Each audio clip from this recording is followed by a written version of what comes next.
Para kasi siya. Tara na, sige. Mama, ano mo tayo? Hindi ako pa talaga tapos yung kwento mo sa akin kahapon.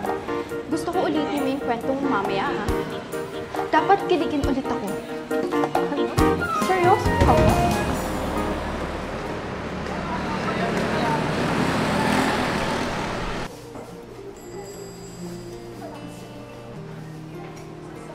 Uy, Ka!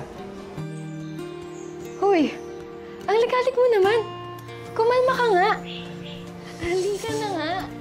Lalagyan na kita ng make-up. Shucks. Hindi mo naman kailangan maging ibang tao eh. Minsan, ang pag-ibig nakakaligaw.